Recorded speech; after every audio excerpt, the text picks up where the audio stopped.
Moscou, março de 2025. O que você está vendo são homens russos em uniformes de segurança vasculhando bueiros pelas ruas da capital. Eles abrem tampa por tampa e inspecionam os esgotos meticulosamente. Essa cena bizarra parece mentira, mas é a nova realidade da equipe de segurança de Vladimir Putin. Essa era uma ordem direta do próprio presidente russo: verificar todos os esgotos antes de qualquer aparição pública dele.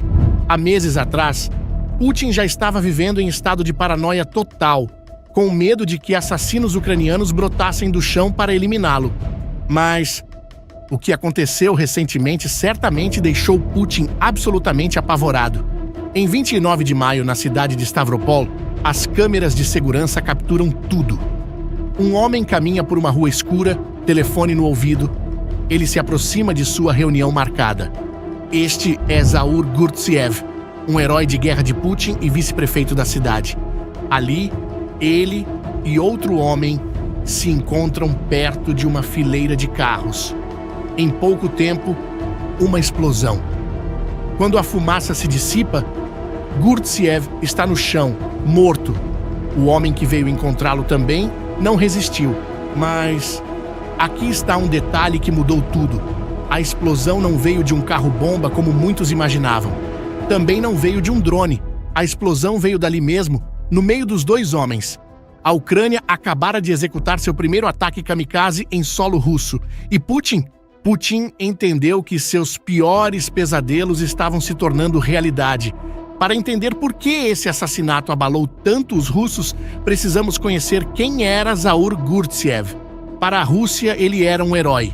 Ex-major do exército russo, Gurtsev foi condecorado com várias medalhas por seus serviços.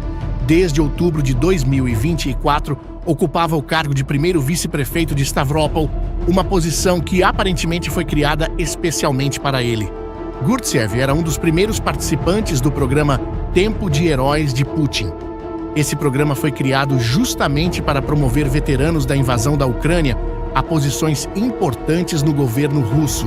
O site oficial exaltava Gurtsev por ter liderado a parte aérea da operação para libertar Mariupol e por ter desenvolvido tecnologias que aumentaram a precisão de mísseis. Mas, para a Ucrânia, Gurtsev tinha um nome bem diferente: o Carniceiro de Mariupol. E eles tinham um bom motivo para colocar esse nome nele. Durante os primeiros meses da guerra, Gurtsev comandou o cerco brutal à cidade portuária de Mariupol, e o resultado foi devastador. Cerca de 90% dos edifícios residenciais foram danificados ou destruídos. De uma população de 430 mil habitantes, 350 mil foram forçados a fugir da cidade. E as mortes? Bem, as mortes foram imensas. Uma análise baseada em imagens de satélite concluiu que pelo menos 10.284 pessoas foram enterradas em 5 cemitérios de massa em Mariupol entre março de 2022 e fevereiro de 2023.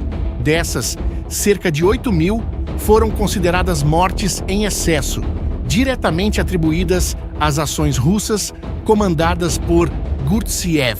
O presidente ucraniano Volodymyr Zelensky chegou inclusive a afirmar que 25 mil residentes de Mariupol morreram durante o terrível cerco de 86 dias liderado por Gurtsev.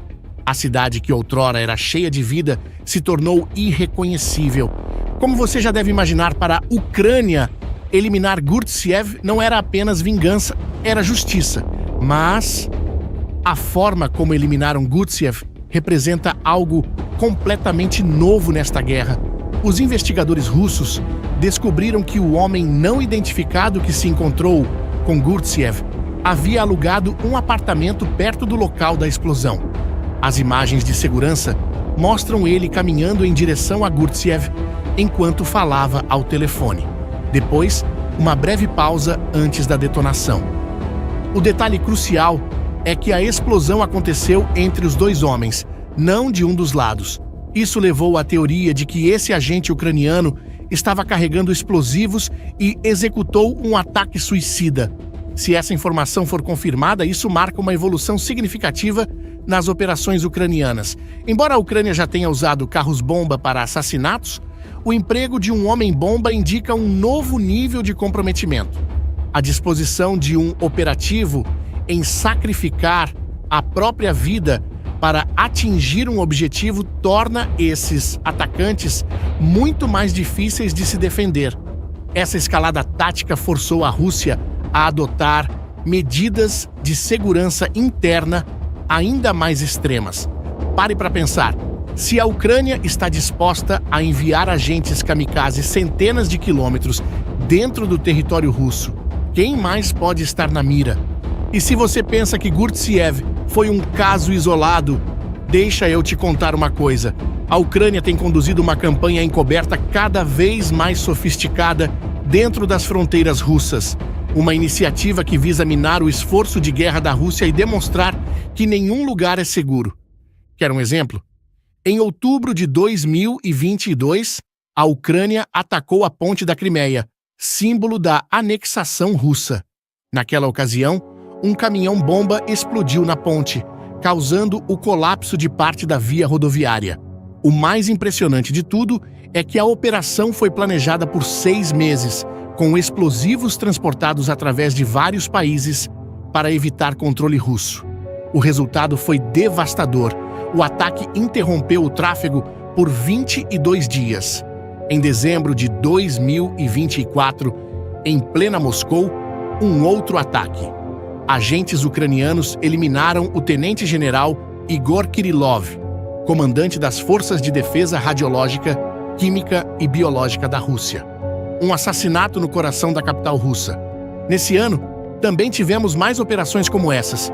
Em Moscou, agentes ucranianos mataram Mikhail Shatsky, vice-chefe responsável pela modernização de mísseis de cruzeiro e desenvolvimento de novos drones. Já mais recentemente, nos primeiros dias de junho, a Ucrânia executou a Operação Teia de Aranha. 117 drones foram usados para atacar simultaneamente 4 bases aéreas russas. Segundo os ucranianos, 41 aeronaves foram destruídas, incluindo modelos estratégicos. A OTAN confirmou pelo menos 10 aeronaves completamente destruídas. E tem mais. A Ucrânia já atacou a estratégica linha ferroviária Baikal-Amur, explodindo um trem carregado de combustível. Atingiu estações de radar a 1.800 quilômetros da fronteira. Atacou refinarias de petróleo a 1.200 quilômetros de distância. O alcance dessas operações é impressionante, mas o impacto psicológico é ainda maior. Há quem diga que Vladimir Putin está com medo. Mas não estamos falando de uma preocupação normal com segurança. Estamos falando de paranoia total. Eu sei que para muitos isso parece um exagero, mas considere o que falamos no início desse vídeo. Em março desse ano, foi reportado que Putin passou a exigir que sua equipe de segurança inspecione os esgotos perto de qualquer local onde ele planeja aparecer. Todas as tampas de bueiros e depósitos de lixo são verificados cuidadosamente. Putin aparentemente vive sob medo constante de que algum agente ucraniano possa estar atrás dele. Por esse motivo, a segurança em torno de Putin foi elevada a um grau sem precedentes. E isso para um líder que já era extremamente protegido devido a ameaças internas. Mas o momento mais revelador da paranoia de Putin aconteceu durante o desfile do Dia da Vitória, em 9 de maio. Segundo analistas, Putin usou o presidente chinês Xi Jinping como um escudo humano. Pelo menos é isso que Michael Bossiurkiw, analista da Frontline e do Atlantic Council, acredita. Ele explicou isso dizendo: foi dito muito claramente aos ucranianos por Pequim que o chefão está vindo para Moscou, não ousem pensar em atacar. Se isso for verdade, mostra que Putin literalmente se escondeu atrás da proteção chinesa para poder realizar seu desfile sem se preocupar com ataques de drones ucranianos. A mensagem para a Ucrânia era clara. Qualquer ataque a Putin significaria um ataque à China.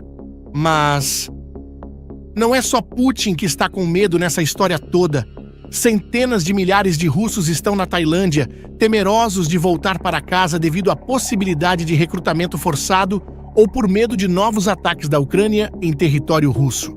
Especialistas militares têm comentários devastadores sobre o estado de Putin. O coronel Hamish, de Breton Gordon, disse que analistas acreditam que Putin é agora um homem morto andando uma força gasta, cuja guerra na Ucrânia causará seu fim.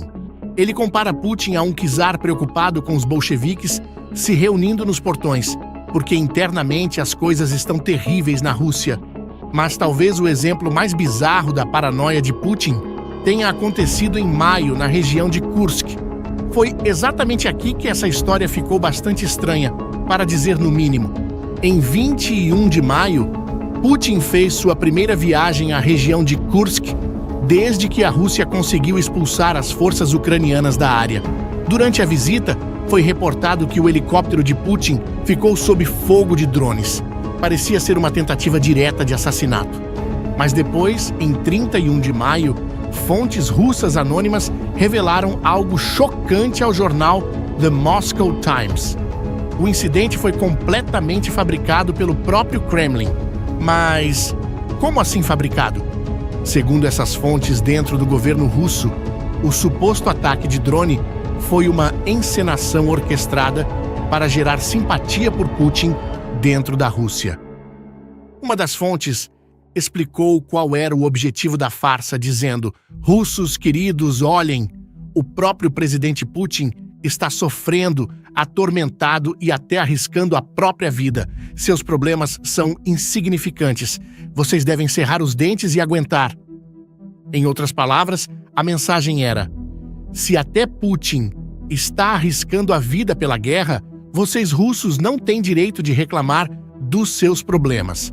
Outra autoridade, familiarizada com o sistema de segurança de Putin, foi ainda mais direta sobre por que o ataque não poderia ser real. Ele disse: "Ninguém jamais permitiria tamanha negligência criminosa, nem mesmo em pesadelo." Como você pode ver, a segurança de Putin é tão rígida que seria impossível um drone chegar perto do helicóptero dele por acidente. E, se isso aconteceu, foi provavelmente de propósito, uma encenação. E isso mostra o nível de desespero dos russos. Putin está tão preocupado com sua imagem e com o descontentamento interno que está disposto a fingir que quase foi morto. Agora, uma coisa é fato. Se Putin está preocupado, eu não sei, mas ele deveria estar. Afinal, a eliminação de Gurtsev demonstra que a Ucrânia possui capacidade operacional dentro da Rússia. Não estamos falando apenas drones de longo alcance, mas agentes humanos dispostos a sacrificar suas vidas para atingir alvos de alto valor. E essa possibilidade muda tudo, porque pela primeira vez desde o início da guerra, Putin entende que ele mesmo pode estar na mira, que um dia um agente ucraniano pode se aproximar dele como aquele homem se aproximou de Gurtsev naquela rua escura em Stavropol. E você, o que acha? Será que essas operações ucranianas realmente podem mudar o rumo da guerra? Deixe sua opinião nos comentários. Se você gostou deste conteúdo, não esqueça de se inscrever no canal para mais análises sobre conflitos internacionais. Até a próxima!